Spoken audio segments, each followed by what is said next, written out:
So I was live on Kick just a little bit ago, and this is going to be the replay of that video.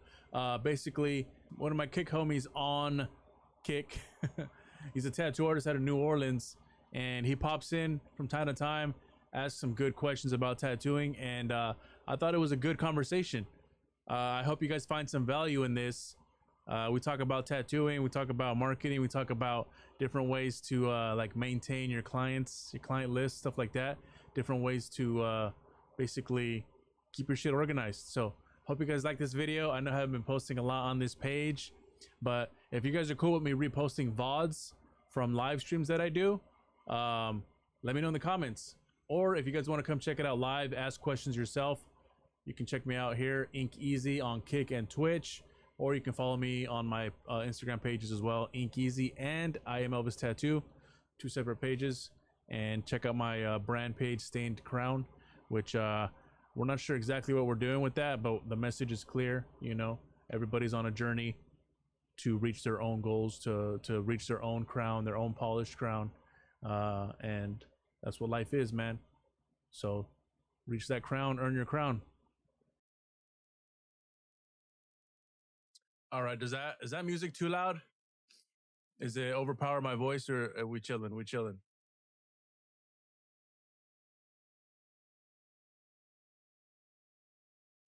All right, solid. Appreciate you, bro. How long have I been tattooing now? I'm not 100% sure, like to the date, like to the month, or even the year, because I was kind of starting off just wanting to learn how to tattoo myself. But I first started practicing or tattooing myself, like learning about the machine a little bit, when I was a senior in high school. And that was back in 2007. So holy fuck. It'll be 20 years in 2027 that I first picked up a machine. But I didn't really take it serious as like a way to make income or a way to tattoo other people. I was literally already in class drawing on myself with pens, barely graduating because I was just drawing and shit all the time.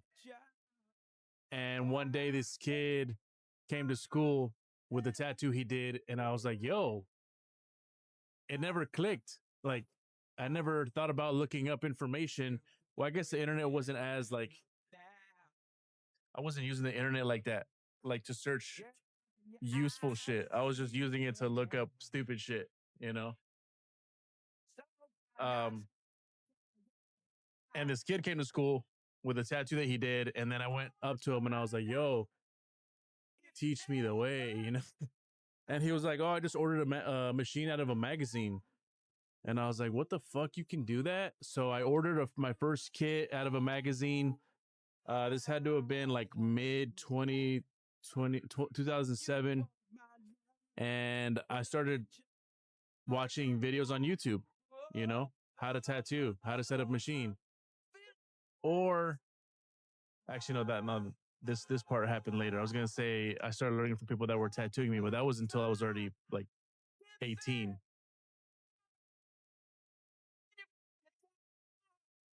Yes, sir. Similar how I found out I can draw from a kid at school. Yeah, I've always been the artist at school, you know. Whenever there was an art project going on, people always wanted me on their squad for the art projects and shit, you know. When I was a freshman going into sophomore, I was learning how to airbrush. So I used to airbrush t-shirts for party crews out here in California. There used to be like party gangs where it wasn't like, they weren't really gangs, but they used to throw parties together, and then they would collaborate with another party gang and then throw bigger parties together, and they would charge for entry at the door, or they'd only have like their close friends. And that's how I kind of started making money off of my artwork, you know. I would sell airbrush t-shirts, or I'd do custom airbrush shirts for these party crews. That was my first taste of some art money. I drew this drawing exact, if not better. I was kind of blown, and it was up from there. That's dope, bro. Yeah, I remember there's this one drawing I did too. I was young though. I don't remember if it was really that good or what. Maybe for like my age group, because I remember being really young and I drew this picture of Diddy Kong, Donkey Kong's little homie. And I just remember really loving how it came out. Like that was the first piece of art that I actually like finished. Like I wasn't just doodling. I was like, okay, let me do this exact thing. I wish I still had that drawing, man. That's like the one drawing that I wish I would have held on to over the years because it would have been really cool to see how good or how bad I was to what I am now, you know? And that shit's like a core memory, seeing that drawing finished. Yeah, to be able to go back and just, you know, see the progress, give yourself a pat on the back.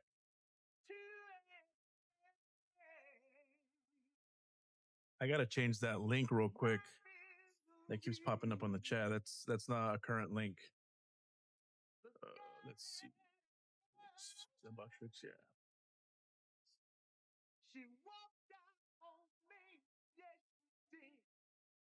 But yeah, that's pretty much how I started. And then I started dabbling more into tattooing when my friends started wanting to get tattooed. Like when I started tattooing myself, that shit didn't last long because that shit fucking hurt. I was probably going way too deep than I should have. And I was never finishing tattoos because I was like, bro, this shit fucking hurts. Fuck that. And then my homies would just be like, hey, tattoo me. And then our other homies would hear about it. And then eventually it just started becoming a thing, you know, getting tattooed by me. It was crazy how that went, how that happened. Integrations. Chatbot. Commands. Let's go. Default. No, that ain't it. Yeah, bro, that shit hurt. I'm just like, man, I'm just gonna get tattooed by other people. Where the fuck is that link at?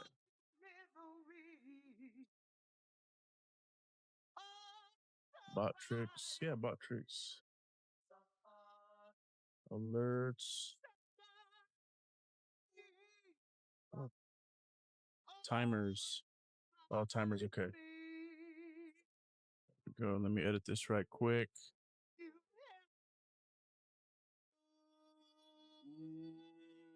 Can you feel the fire burning?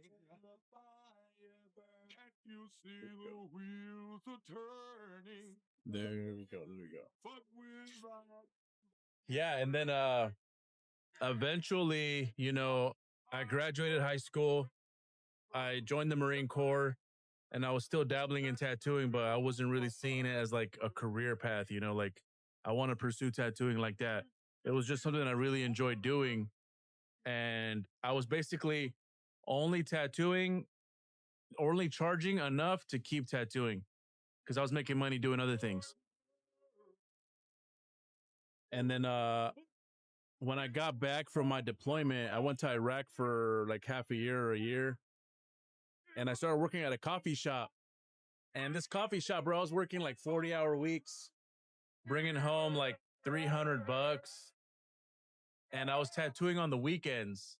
And then eventually I was making more tattooing on the weekends than I was at this fucking job that I had to deal with traffic to get to. I had to leave early as fuck. I'd get home late as fuck because I'm in traffic. And I was like, bro, I'm going all in, bro. Fuck this 9 to 5 shit. You know, I made a little bit of money with them from the Marine Corps. I got money to invest. I got money. I'm making money doing these smaller tattoos. And it just kind of took off from there, bro.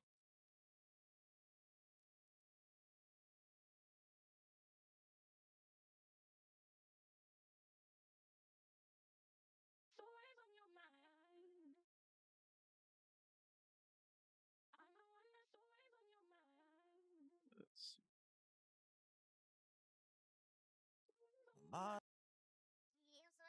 The first time I met the devil was at a Motel 6. She left hell to spend a weekend on Earth just for kicks. Sexy little bitch, shorter than expected. What are you doing? Invest in real estate, stock, crypto? Yeah, man, all that. I had to actually pull out a lot of my investments because I don't know if you felt the slowdown in tattooing over the last couple of years. Pretty much like the last year that Biden was president, going into this year, which was last year, it slowed down crazy, bro. Like, I don't know if it was just in California. California is already like a hard place to tattoo because there's a million tattoo artists and it's expensive as fuck to live here. But I had tons of money invested in shit, you know, and I was just gonna let it sit. I was like, I'm not gonna fuck with it, let it sit for years. But eventually I had to start selling my crypto, selling my stocks to continue to pay for my house. And you know, some bad investments, some bad decisions too that fucking hurt. I don't want to talk about. But yeah, man, I had to basically survive the last year or so. And then I moved from the city I was in to a different city. So I'm kind of starting over now. So I got to rebuild my clientele, even though it's not a far drive. In California, bro, some motherfuckers have never been further than like an hour away from where they live. I don't know if that's a common thing, but there's people that have not been from the city I was over here. Like they've never been over here. Like they from Corona to Orange County, they ain't never been. That is fucking wild to me. Like you live in Southern California, you're an adult, and you haven't been down to San Diego, up to San Francisco, you know, LA, Orange County, Inland Empire, like those major areas, those major counties, like even just driven through. Anyways. Yeah, right. Like there's shit going on everywhere, bro. Like go check some shit out. But even going beyond that, tattooing has taken me everywhere, bro. I've tattooed in almost every single state. I've tattooed in New Orleans. I've tattooed from Florida, South Carolina, North Carolina, Virginia, Maryland, New York, Massachusetts, Connecticut, Illinois, fucking Texas, Arkansas, Missouri, everywhere, bro. There's maybe like 3 or 4 states that I haven't tattooed in yet, but tattooing has done all that. So I do have an appreciation for being home. I'm not gonna lie. If I don't have to drive anywhere, especially in California traffic, bro, I'm cool with staying home. You know what I'm saying? But anyways, back to what I was saying. I gotta kind of rebuild my clientele here in Orange County.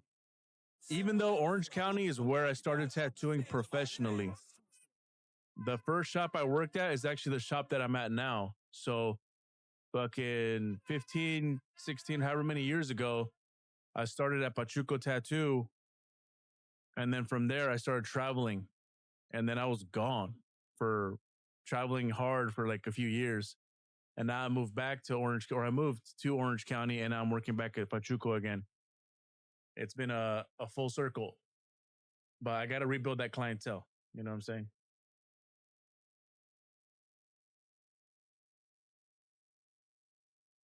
I spoke to a guy at the convention and he was like, it's not like most people think making money in LA. What your take on the scene out there? Oh, okay. So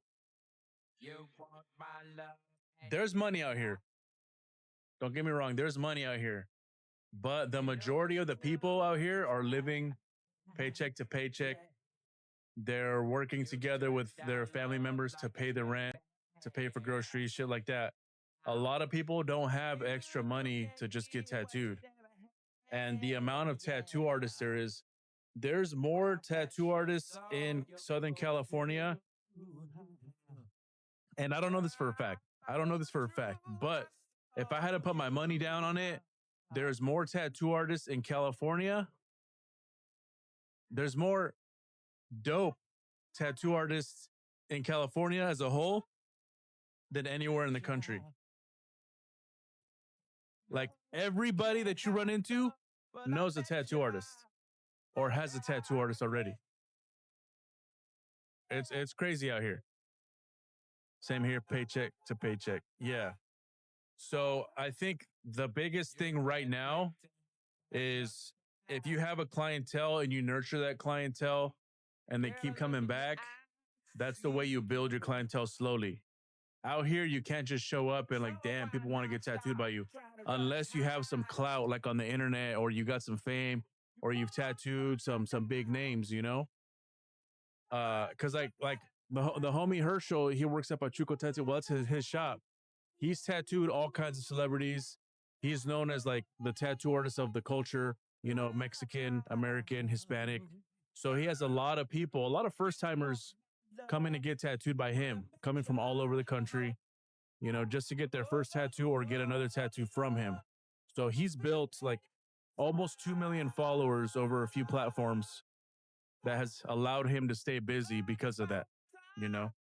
Like he's a good artist in his own style, but he doesn't do a lot of other variations of than what he does. But because of who he is, he's able to stay busy. That's kind of the thing out here. There's so many artists that are dope. It's like you got to really show them why they should even want to get tattooed by you. It's not so much like you're a good tattooer. It's like, are they willing to even hang out with you for that long to get a tattoo? And that's why I think it's important, especially right now, to build a personal brand online. That's where it's at. Everybody's eyes are on their phone, looking for the next trend, looking for the next video, you know, or they're getting feedback from a friend. And that friend's on the line on the internet looking at shit, you know? So that's why I like doing the Twitch, the Kick, the streaming, because I can turn this into clips and potentially get my face out there more. Like the what's his name? Gucci Mane, the Gucci Mane technique where you just put out so much music, whether it's good or bad, that they cannot not see you. And eventually you're gonna be like a name. You know what I'm saying? Like Gucci Mane, bro, like you know who Gucci Mane is, right? I've heard maybe a couple of his songs. I only know him because I've seen him.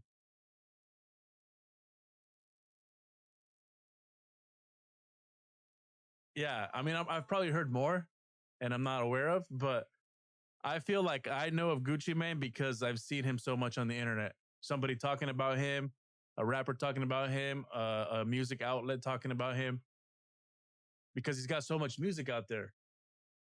And that's the way I see it right now, you know? Just start posting shit. Document your life. You know, you're about to go to the supply spot to get some tattoo supplies, record yourself going in, getting some supplies. You're going to go eat at your favorite restaurant. You're going to go to your favorite coffee shop. Record yourself getting that coffee.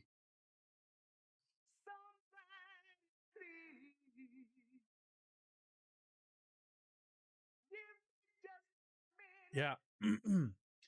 People want to see the behind the scenes you, the behind the scenes you. Like, what are you doing? Like, yeah, I see the tattoos. You're good. So is the homie down the road. So is that guy over there. But what else makes you interesting? Oh, you also like skateboarding. Oh shit, you put videos of yourself skateboarding, or you also have a family. You go to the beach with your family, you go to the park with your family, or you got dogs that you want to fucking show off. All those things is what creates a common ground with a potential client or a potential fan or a potential new friend, best friend, family, you know? Exactly. Exactly. You got to make yourself a little vulnerable. And that's something that I'm working on too, because I've been so used to just like promo, get tattooed. Here's a tattoo. Here's a tattoo. And I also like doing skits, which skits are cool, but they don't really show who you are. During a live stream, like the way I'm talking right now, I don't talk like this on a video on my Instagram. I don't know why I can't do it.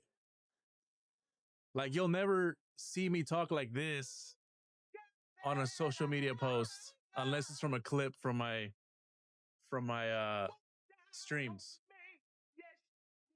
you know? So like right now, the person that you're seeing right now on the screen, you know me already better than a lot of people that follow me. You know, you're getting like my mannerisms, the way I talk, my passion about things, you know? I'm talking to you about shit that I went through how did I start tattooing? You know what I'm saying? So me and you are already like on a deeper connection than a lot of people that follow me.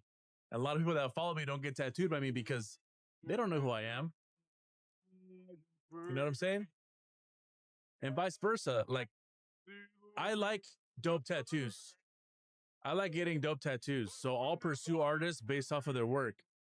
But once I get tattooed by that person, if the energy or the vibe isn't there, I'm not really as excited to get tattooed by them again. So I may not get tattooed by them again. You know what I'm saying? Like there was an artist that I was getting tattooed by, and he was like lagging on me. He was some of the stuff he was talking about, like I didn't agree with.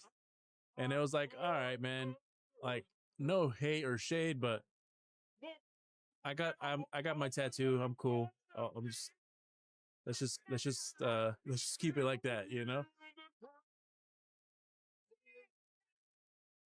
So, and that's something that I've witnessed over the years, even early in my career traveling. There was artists that I met on the road out, you know, at different states, different conventions, and they just have this charisma or this energy, the way they present themselves that just like draws you to them. Like I haven't even seen their work yet. I just want to fucking go chop it up with them, you know? And because they have that hustle, that movement, the way they move, the way they talk, the way they just make you feel like you're part of what they got going on, you don't really care that the tattoo's bad. You know, you don't even realize that the tattoo's bad. You're just like, hey man, just do a little something for me, you know?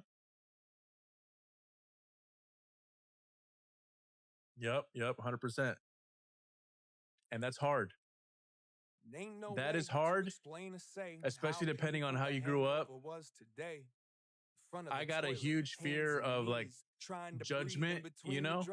Like I care what people think to an extent when I post online. I also I kind of care how my brand looks, you know? I also, especially nowadays, like my aunts, some of my uncles, my parents, they look at my shit sometimes. And they'll see my mom will like a post of a video I made where I'm like, oh my God, I can't believe you saw that. You know? So now I'm like a little bit more in my head about being just expressive. But I'm working on it. I'm working on it. I'm trying to get through that barrier of like, hey man, you only have one life. You only have one journey. Why worry so much about what other people think when in reality, they don't give a fuck as much as you think they do. I love the days when it shines. Whoa, let it shine.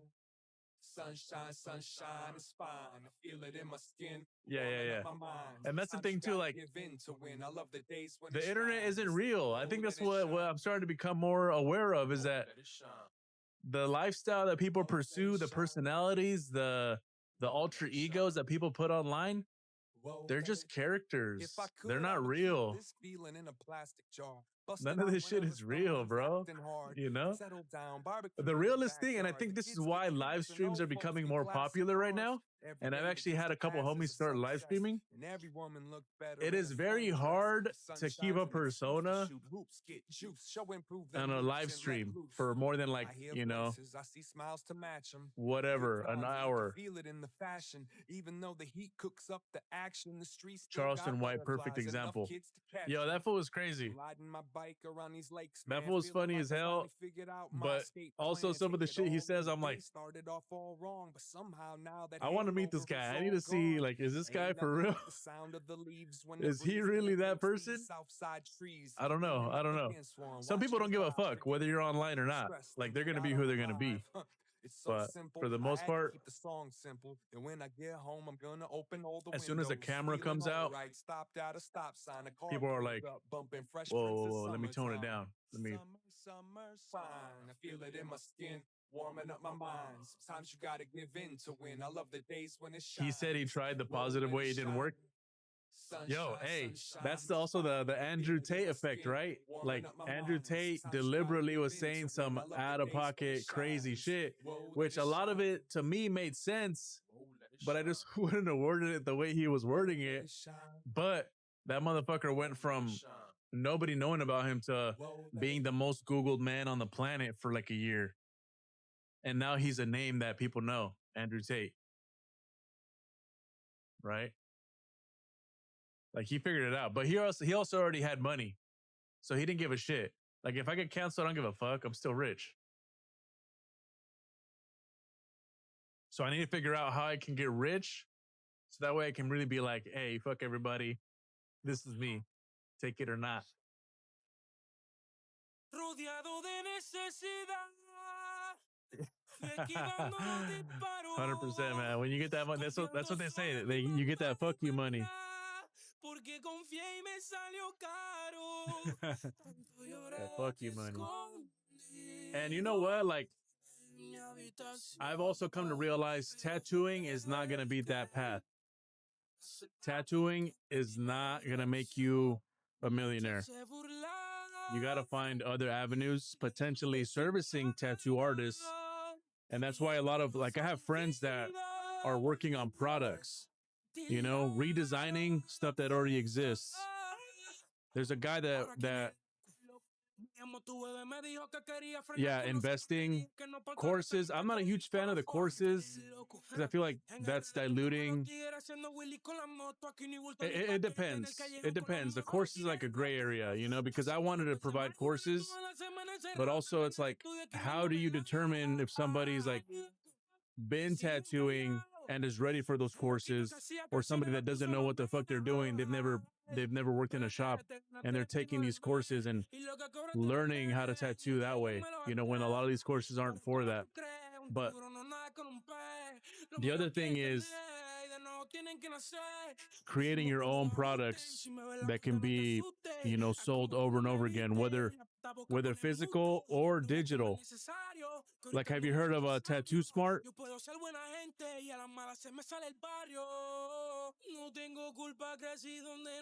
I did a course. No, busy, hit 600K first week. He made 600K his first week. God damn, bro. That's crazy. Yeah. Yeah, Tattoo Smart. Like, all the brushes, all the things that they're creating, they're using a platform that isn't theirs, but they've figured out a way to monetize it. They're constantly creating new brushes. You buy the set, boom, they can sell that set over and over and over again. There's no supply. There's no inventory you got to hold. But then on the other aspect, if you want physical stuff, there's tattoo shops down the road where this guy, he makes his own ointment in-house. He's got his tattoo shop, and then he's got a little warehouse in the back with a whole like manufacturer setup where he makes his own ointment. He sells it to the local tattoo supply spots, and he's just collecting that check. I mean, he's got to put in a little bit of footwork, you know, a little bit of movement, putting that stuff together. But now he doesn't have to worry about competing with so many tattoo artists. If every tattoo artist had an ointment, well, then that'd be different. But there's not a whole bunch of different brands of ointments, you know? Digital is way better. 100% digital is way better, man. Yeah. And that's another thing too that I've tried to tap into. Like, how can you create a digital product that isn't necessarily for the tattooer, but for the client, you know? And feel free to take this and try to make it happen. I did this and I made a little bit of money off of it. I created a tattoo prep digital like checklist, right? What to do to prepare for your tattoo. And I sold it for like $5.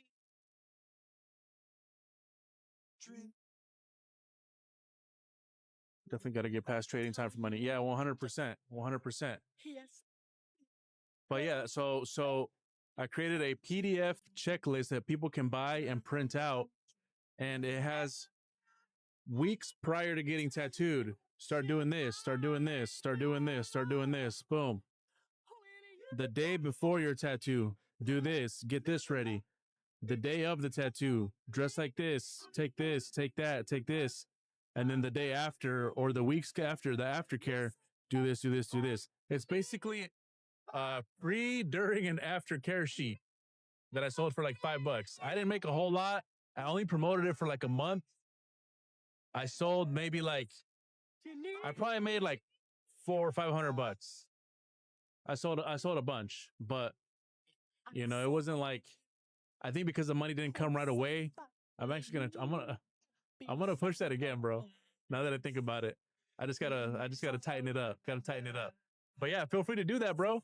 And another thing too, if you're not collecting emails, create an email list.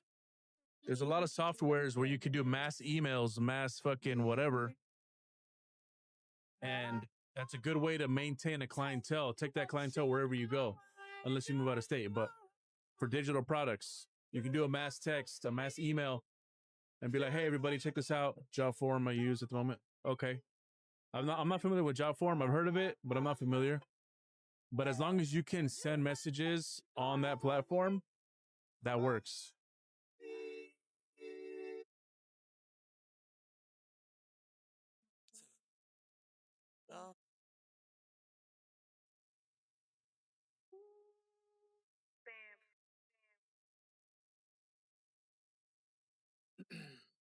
Booking inquiries, yes. Trying to get into SMS marketing as well. Yeah. Yeah. SMS marketing has definitely been helping me out. I use this platform. It's called High Level or something like that. And basically, I designed my website on it. I created forms on it. I have the email and text message mass communication with that. It has its own app, so I can send texts, even take phone calls on the app on my phone. If somebody calls my number on that website or on that software, it'll direct it to my line, so nobody has my actual number, and then I can answer it from my phone. And it'll say, I'll answer it. It says, you have a new inquiry. I press a button. It comes in. Hey, Elvis Tattoos, how can I help you? And I can also send a mass text from that. I can also create payment portals through that. And that's how I created the tattoo checklist, the pre, during, and after care sheet. And I made like a Shopify store on that same software where people can click to buy, and then I have it to where it automatically sends them the sheet to their email when they buy it. So it's like, as long as I'm promoting it and people are going to that site, I don't have to I just keep talking about it and hopefully people buy it, and then I just fucking some money hits my bank account. But this fucking software, bro, I used it for affiliate marketing, but I was like, bro, I can use this for tattooing. I have the forms. People go through that to submit a request. It saves their contact info, whether they get tattooed or not. And now I'm just building up a contact list. It's kind of pricey. It's like $1,000 or something like that a year. But honestly, dude, it does so much shit that I've already made money back on it, you know?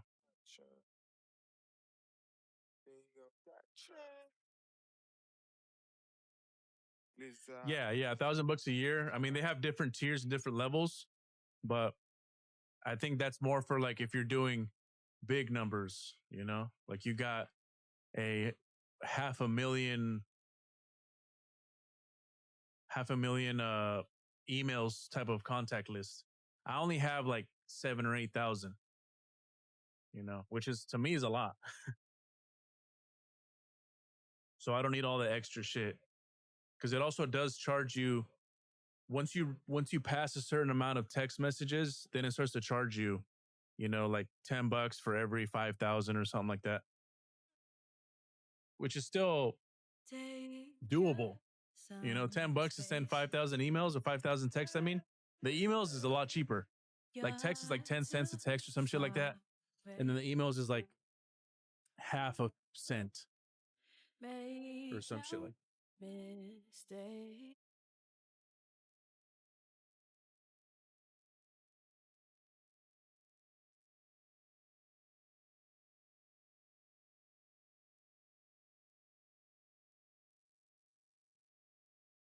Oh man.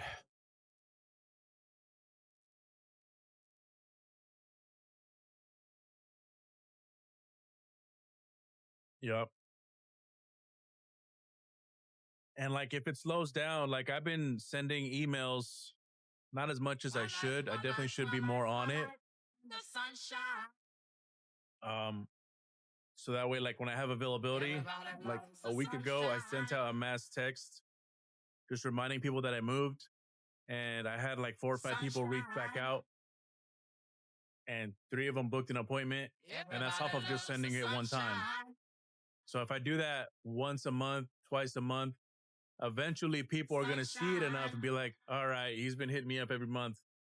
Let me see what's up. Or they get annoyed and they opt out, which they can do that. They can say, just stop. And then the system will remove them from the texting. The email is a little bit harder to opt out of. So email is definitely where it's at. So today I'm just kicking it for right now. I just got back from the gym, and then I got to pick up my son. Actually, no, my wife's picking up my son from school, and then I'm taking him to jujitsu so that way he can get his wrestling on. And then after that, I'm gonna head to the shop, and I got a design for the next 4 days. I'm doing a portrait tomorrow.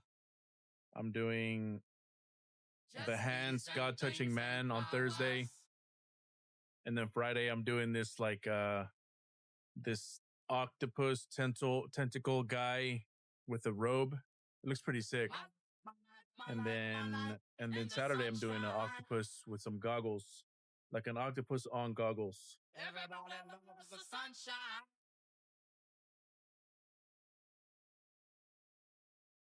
Sunshine. Everybody loves the sunshine. The average for portraits, that fluctuates, man, because it's so easy for artists to like undercharge or undercut out here. There's no real consequences. So like normally myself, I charge $750 for a portrait, and that's just a portrait. So if they want to add any other stuff, some words, um, some flowers or some doves, if it's a memorial, some clouds or whatever, then that's extra. But I would say the most common price for portraits I've seen is about 500. But it's probably gone up since. It's that was like what I was seeing normally throughout the last couple of years, but shit's just gone up. Everything's gone up, man. Everything's gone up.